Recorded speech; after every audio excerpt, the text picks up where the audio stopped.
Bienvenue dans votre émission de prière. Le Seigneur vous voit là où vous êtes en ce moment. Vous qui priez quotidiennement, qui passez du temps dans la présence de Dieu, la Bible dit que le Seigneur nous voit et il entend lorsqu'on fait appel à lui. Et cette semaine, on fait appel à Dieu vraiment par des prières et des supplications afin qu'il vienne libérer, délivrer des gens qui sont sous des jougs vraiment d'esclavage religieux, des gens qui sont liés par des enseignements de faux prophètes. Et on ne peut pas imaginer, mais il y a des dizaines de milliers de personnes en ce moment, des dizaines de milliers de chrétiens nés de nouveau, qui sont en ce moment dans des groupes, des groupes de maisons, des fausses églises, toutes sortes de choses qui se font dirigées par des faux prophètes, par des fausses prophétesses. Et il faut être conscient de cette réalité. Et non seulement des enfants de Dieu nés de nouveau, mais il y a aussi des gens qui sont dans toutes sortes de sectes dans le monde. Et qui, à part l'Église, qui, à part vous et moi, pourrait prier pour eux, pour leur délivrance? Alors on a une responsabilité. Et en fait, plus on grandit dans la parole de Dieu, dans la présence de Dieu, dans notre vie spirituelle, et plus on réalise que notre responsabilité est grande sur la terre, notre position est grande aussi, élevée dans les lieux célestes avec Christ, pour pouvoir prier pour ces gens. La prière fervente du juste a une grande efficacité. Et si vous avez dans votre entourage ou si vous-même, vous êtes lié par ce genre de choses et que vous ressentez de plus en plus le manque de paix, alors la prière fervente, elle est efficace. Il y a une personne qui nous a écrit, et c'est vraiment le type de témoignage qu'on entend. Lorsque des gens sont pris dans ce genre de groupe, cette personne écrit « On m'a tellement écrasé », donc elle est sortie d'un groupe comme ça, de faux prophètes.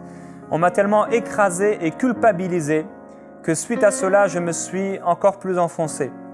Grâce à Dieu, j'ai retrouvé le chemin de mon église avec un pasteur des Assemblées de Dieu et non une femme gourou qui enseigne des fausses doctrines de démons pour détruire. » Et elle nous écrit encore dans un autre mail « Suite à votre appel pour votre émission de prière, je me permets de vous écrire pour vous demander de prier pour mon grand frère qui est dans une secte. J'en ai fait partie, et voilà, elle nous explique qu'elle en a fait partie comme elle le disait précédemment. Je ne sais que faire à part prier pour lui. Je suis si triste qu'on m'ait volé mon grand frère que Dieu m'avait rendu en septembre 2012 lorsqu'il m'a sauvé la vie, donc lorsqu'elle est née de nouveau. Il s'isole de la famille, ça c'est une caractéristique, l'isolement. Son comportement éloigne tout le monde de lui, encore là avec un langage tellement bizarre. Il fait partir, comme cette femme, des chrétiens ultra spirituels. Il fait partie d'un petit groupe de 8-10 personnes. Parfois, j'ai l'impression qu'ils se considèrent comme à l'époque de Noé, comme s'il n'y avait qu'eux qui seront sauvés. Ils ont quitté l'Assemblée de Dieu où je vais il y a quelques années car le pasteur avait vu chez cette femme un problème et l'avait averti plusieurs fois. Et ensuite, c'est cette femme qui a pris la décision de partir. Tout son groupe a suivi, d'où la naissance de son groupe de maisons.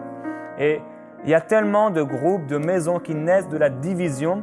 Et c'est vraiment le type même de gens qui sont dans une église à un moment. Il y a une femme ou un homme qui veut s'élever, qui veut une place, une position.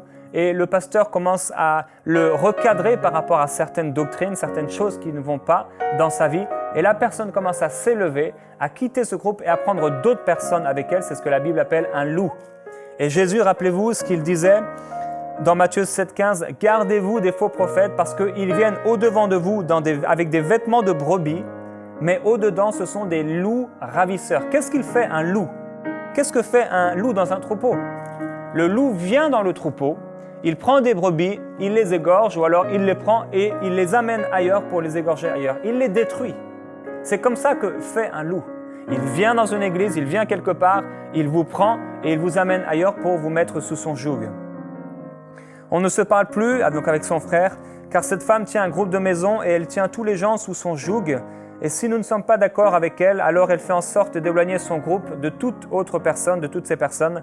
Je ne comprends pas trop pourquoi, quel but, mais je vois les dégâts spirituels, entre autres, que ça a causé chez moi et chez les autres personnes qui ont quitté le groupe. On peut finir enfermé avec ce lavage de cerveau.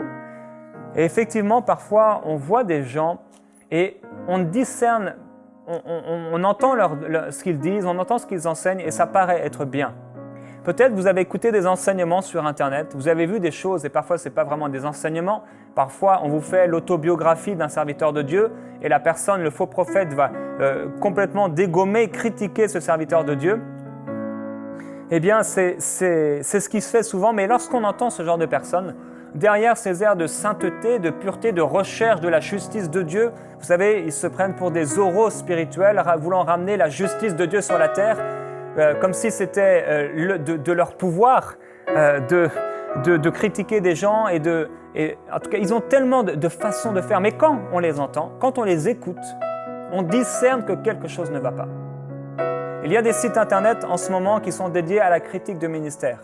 Il y a des chaînes sur YouTube et sur Facebook, des pages qui existent pour critiquer des ministères. Ils sont là juste pour ça. Et quand on les écoute, au début, si vous n'êtes pas vigilant, ça peut paraître bien alléchant. Souvent, ça vient rejoindre des choses qu'on pensait déjà. Parce qu'il y avait parfois de l'orgueil en nous et on commence à s'élever contre des ministères parfois. Et paf, on entend quelque chose, on entend quelqu'un, on est connecté à cette personne et qui dit ce qu'il y avait dans notre cœur. Et là, on est amené petit à petit dans un ministère qui n'est pas le ministère de la réconciliation, mais qui est le ministère de la division. Et tellement de gens sont pris avec ça, ils regardent des vidéos sur Internet, ils regardent des choses, ils écoutent des enseignements, si on peut appeler ça des enseignements, et ils sont amenés à soupçonner le mal, à croire le mal, alors que l'amour croit tout. L'amour espère tout, mais eux, ils font complètement différemment, à l'opposé. Et si vous êtes vigilant, ou même si vous avez écouté ce genre de choses, vous avez bien su à l'intérieur de vous, dans votre témoignage intérieur, que quelque chose n'allait pas. Et je veux vraiment vous encourager à faire attention, à écouter votre témoignage intérieur. Parce que vous savez, j'ai connu plusieurs personnes comme ça qui ont écouté ce genre de vidéos. Ils ont écouté, ça avait l'air bien, sous des belles apparences. Mais quand elles sont sorties de là, ou quand elles écoutaient, elles se sentaient mal à l'intérieur. Qu'est-ce que c'est? C'est le Saint-Esprit, le témoignage intérieur. Vous avez le Saint-Esprit en vous si vous êtes né de nouveau. Et on peut vous enseigner n'importe quoi. La Bible dit que l'onction que vous avez reçue en vous vous enseigne toutes choses. Et vous n'avez pas besoin qu'on vous enseigne. Qu'est-ce que ça veut dire? Ça veut dire que par rapport à deux enseignements, il y a les ministères qui sont là pour nous enseigner, Dieu le dit. Mais par rapport à deux enseignements, un qui nous dit quelque chose, l'autre qui nous dit peut-être même la même chose, le Saint-Esprit, l'onction que Dieu a mise en nous, nous permet de discerner la source qui est derrière ces choses-là. Rappelez-vous de cette femme. Elle suivait l'apôtre Paul. Et qu'est-ce qu'elle criait? Elle criait, ce sont les serviteurs du Dieu très haut. Est-ce que c'était vrai? Oui, c'était vrai. Ce sont les serviteurs du Dieu très haut. C'était vrai. Et pourtant, elle était animée par des esprits impurs, des esprits mauvais. Alors, je veux tellement vraiment vous encourager à écouter votre témoignage intérieur. Qu'est-ce que vous ressentez quand vous êtes en présence de ces personnes? Qu'est-ce que vous ressentez lorsque vous écoutez ces choses? Est-ce que ça provoque la joie? Est-ce que ça provoque la paix? Est-ce que ça provoque vraiment un désir de gagner des âmes? Un désir d'aimer les gens? Si ça ne provoque pas tout ça, c'est que certainement, vous avez été trompé, vous vous êtes fait abuser par de faux enseignements, par de faux prophètes. Et la Bible nous montre dans 1 Corinthiens 13 comment on peut juger des choses, comment on peut juger, quelles sont les caractéristiques d'un serviteur de Dieu. C'est l'amour. La Bible dit qu'on pourrait avoir toute la connaissance, la compréhension de tous les mystères et ces gens nous disent qu'ils ont des révélations, que Dieu leur a donné telle et telle révélation, Dieu nous a montré, Dieu a fait ceci, Dieu a fait cela. Mais ils ne sont pas dirigés par l'amour. Et on va prier encore aujourd'hui que Dieu puisse ouvrir les yeux de ces gens, et peut-être de vous aujourd'hui, qui êtes dans ce genre de groupe. Dans Galates au chapitre 2, verset 3, il est écrit « Or, Tite, qui était avec moi et qui est grec, n'a même pas été contraint de se faire circoncire malgré les prétendus frères qui s'étaient furtivement glissés parmi nous pour épier la liberté que nous avons en Jésus-Christ avec l'intention de nous asservir. » Qu'est-ce que veulent faire ces gens? Vous asservir. Ils vous disent que vous êtes liés, ils vous disent que votre pasteur vous contrôle, vous dirige, vous domine, etc. Et ils vous amènent quelque part et en fait là, vous êtes complètement liés de toutes parts et vous n'êtes plus dans la liberté. Tellement de gens étaient comme ça. Ils étaient dans la présence de Dieu, ils grandissaient dans l'église et ils ont été happés par le diable et ils ont été mis dans un truc, dans une boîte où il n'y a plus de joie, il n'y a plus de paix, il n'y a plus de liberté. La présence de Dieu a l'impression de s'enfuir d'eux. Il y a des problèmes qui arrivent aussi parce que si vous êtes dans ce genre de choses depuis des semaines et des mois, il y a des choses qui arrivent bizarres dans vos vies. Et si vous regardez les gens, est-ce qu'il se passe? Vous allez voir, un bon arbre porte de bons fruits. Et ce genre de loups, leur désir, ce n'est pas d'aimer les gens et de poursuivre la paix, comme la Bible dit, de poursuivre la paix. Mais leur désir, c'est de chercher les fautes chez les autres en soupçonnant le mal chez le ministère. C'est ce qu'ils font. Alors le loup ne marche pas dans l'amour. L'amour, c'est ce qui est éternel. L'amour ne passera pas. Et les loups ne sont pas animés, ils ne sont pas motivés par l'amour. Ils sont animés par des esprits de critique, de jalousie, de rébellion. Ils sont jaloux du succès des autres. Ils s'élèvent toujours plus haut pour écraser les gens. Paul dit à son fils spirituel, Timothée, dans 1 Timothée 1,18, « Le commandement que je t'adresse, Timothée, mon enfant, selon les prophéties faites précédemment à ton sujet, c'est que d'après elles, tu combattes le bon combat. » Quel est le bon combat? Est-ce que Christ sur la terre, la Bible dit que Jésus allait de lieu en lieu, critiquant les pharisiens? Non, Jésus faisait du bien partout autour de lui. Et il lui arrivait de reprendre les faux enseignements. Lorsqu'il était confronté à des choses, lorsqu'il avait des questions de la part des disciples, il reprenait. Bien sûr, il enseignait, il corrigeait. Mais son ministère n'était pas bâti sur la critique. Son ministère était bâti sur l'amour et le désir intense, pur, de bénir les gens, d'aimer les gens, de leur faire du bien. Et en aucun cas, Jésus-Christ a mis un joug sur ses disciples en leur disant « Mes disciples, restez ici, n'allez pas au-delà de ce cercle de 12 personnes, n'écoutez pas. » Non, c'était la liberté. C'était la paix. C'est que d'après elle, tu combattes le bon combat en gardant la foi et une bonne conscience. Cette conscience, quelques-uns l'ont perdue et ils ont fait naufrage par rapport à la foi. Ils ont fait naufrage par rapport à la foi. Ça ne veut pas dire qu'ils n'avaient plus de foi, mais ça veut dire qu'ils avaient une mauvaise conscience. Gardez votre conscience pure. Écoutez votre conscience. C'est l'appel que Dieu vous fait aujourd'hui, d'écouter votre conscience. Parce que ceux qui parlent contre les serviteurs de Dieu, contre les servantes de Dieu, sont remplis d'oppression et d'esprit de séduction et de manipulation. Écoutez votre conscience. Et si vous écoutez votre conscience, vous allez réaliser une chose. Vous allez réaliser une désagréable impression dans votre cœur, dans votre nature spirituelle. Écoutez votre conscience. C'est important d'écouter notre conscience.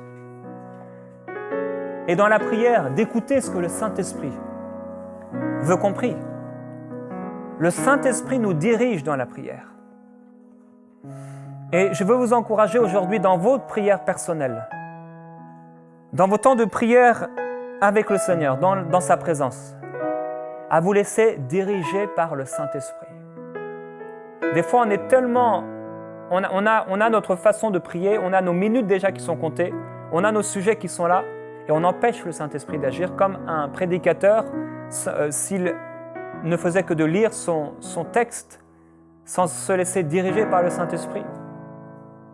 On doit être dirigé par le Saint-Esprit. Dans la prière, il est important de se laisser diriger par le Saint-Esprit.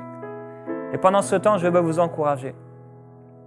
Si vous êtes dans ce genre de groupe,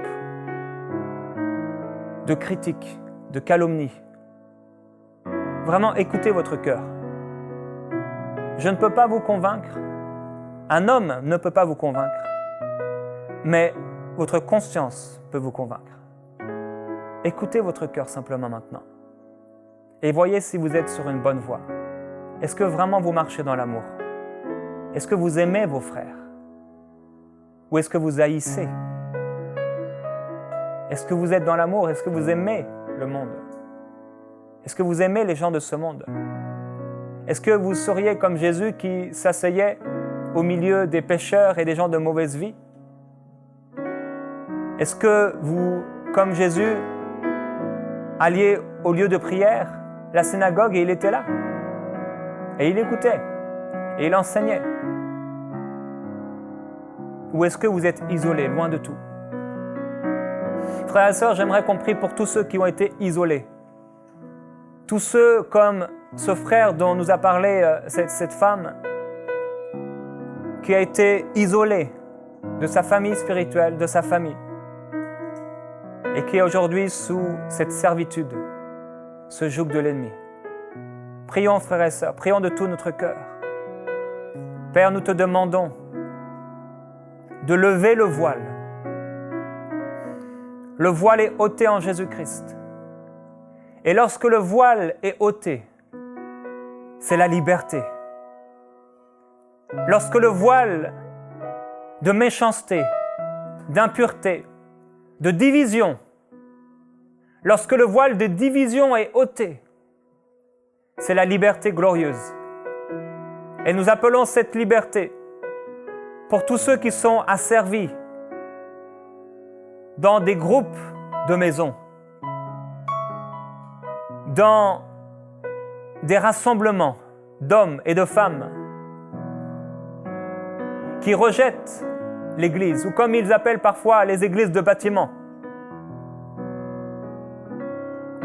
Merveilleux Jésus-Christ, que ceux qui parmi eux ont un cœur pour la vérité soient libérés, qu'ils puissent voir au plus profond de leur cœur la réalité. Nous voyons dans ta parole que les pharisiens étaient tellement irrités et jaloux contre Jésus. Ils étaient tellement irrités parce qu'ils voyaient, ils te voyaient, Seigneur Jésus-Christ, attirer les foules parce que tu es la vérité. Parce que ton enseignement ne venait pas de motifs impurs, mais ton enseignement provenait de la vérité.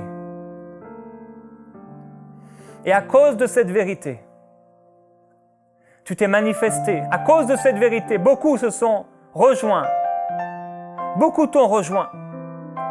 Et les pharisiens étaient tellement en colère. Comme ces hommes et ces femmes, ces faux prophètes sont tellement en colère, tellement jaloux, sous de belles apparences, comme les pharisiens,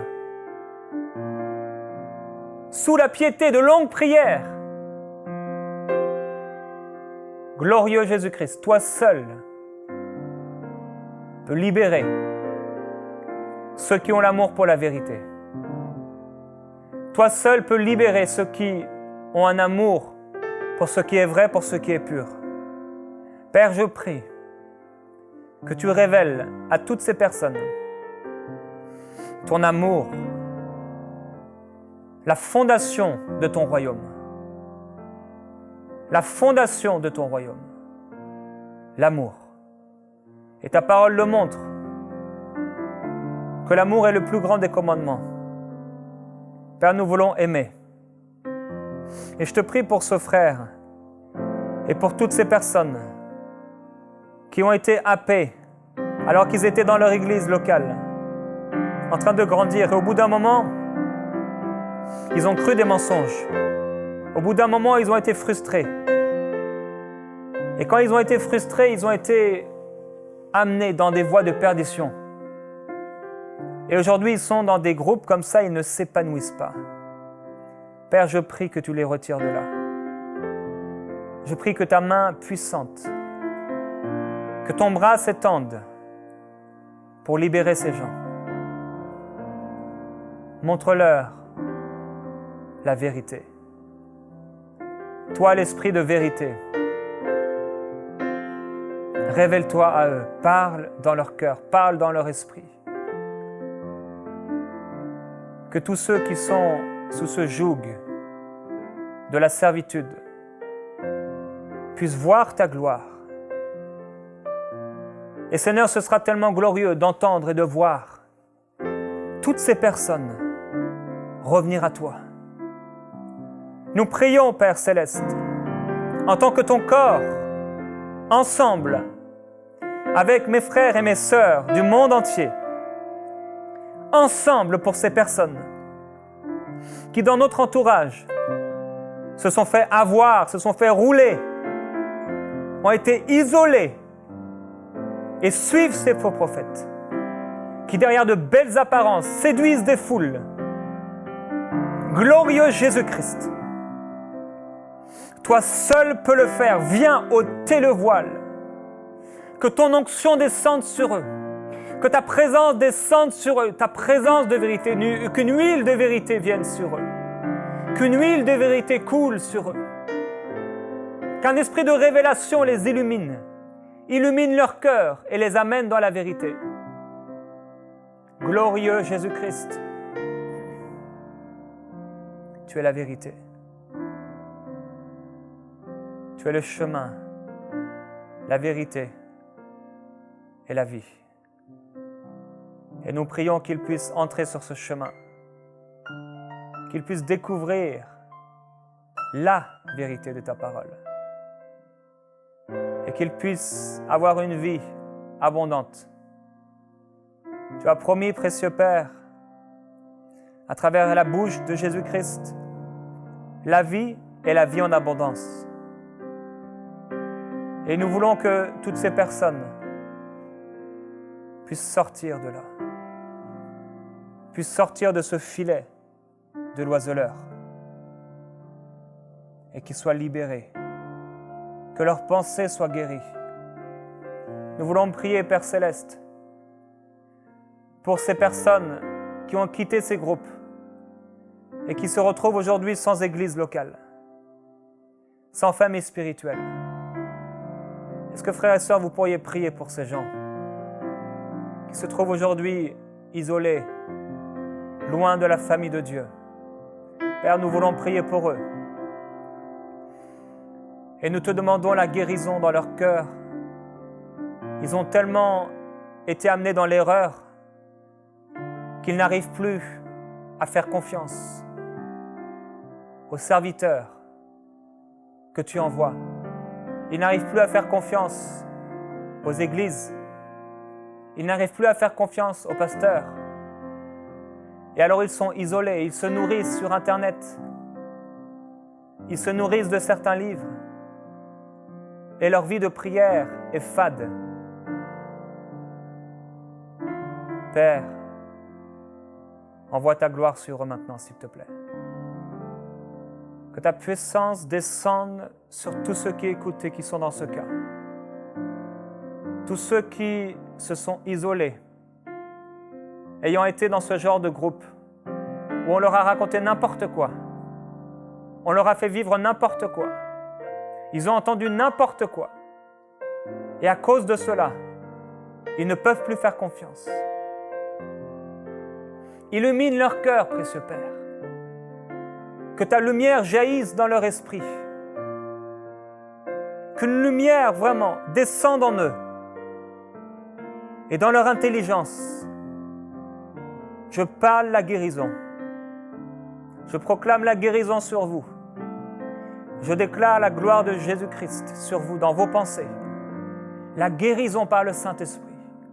La guérison des mensonges, la guérison de l'amertume, la guérison des blessures. La guérison de tout esprit de division. La guérison de toute pensée mauvaise. La guérison au nom de Jésus-Christ. Je parle la guérison dans vos pensées. Je parle l'ampleur de la vérité. Un accroissement spirituel. Une force spirituelle. Un accroissement dans l'amour pour vous qui êtes en Jésus-Christ. Un accroissement dans l'amour. Père, je prie pour ton Église.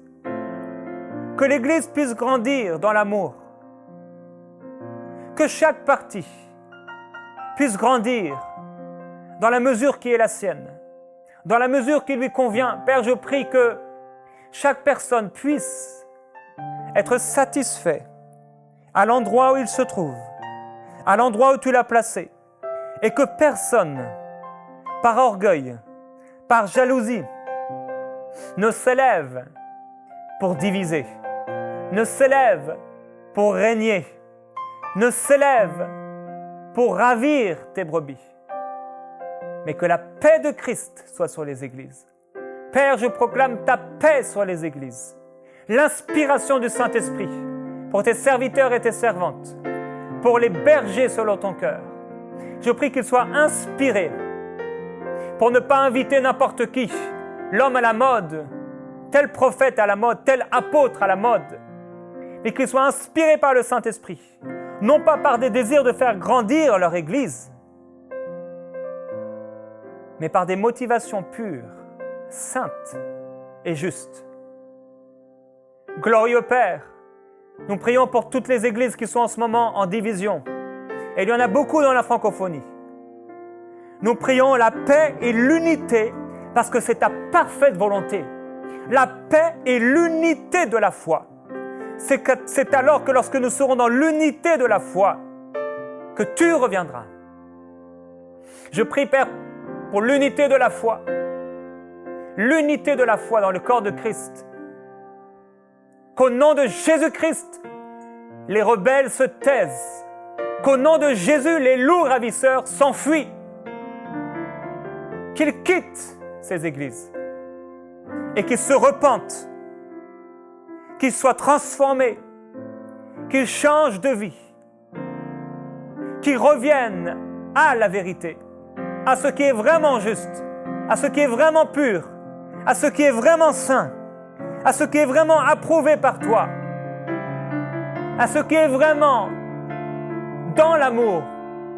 Père, nous proclamons ta gloire. Je prie pour toutes ces églises qui sont divisées. Que ta gloire se manifeste, que ta puissance se manifeste.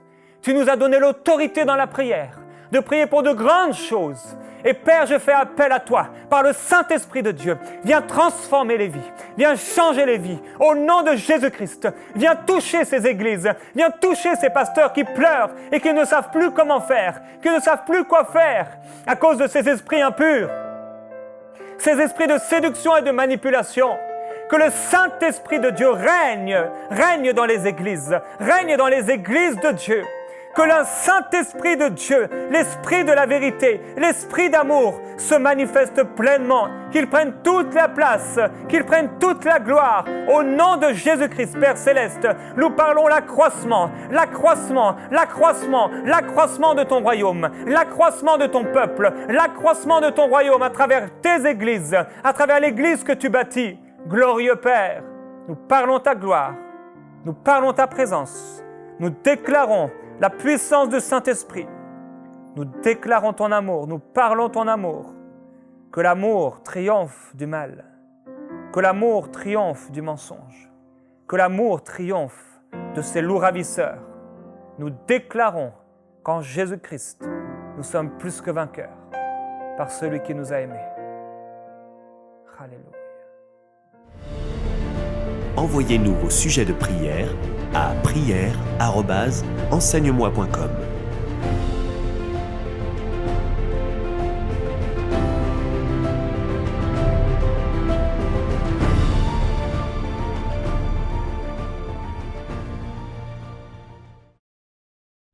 Cette émission est rendue possible grâce au précieux soutien des partenaires d'Enseigne-moi Canal International. Retrouvez tous nos programmes sur emcitv.com.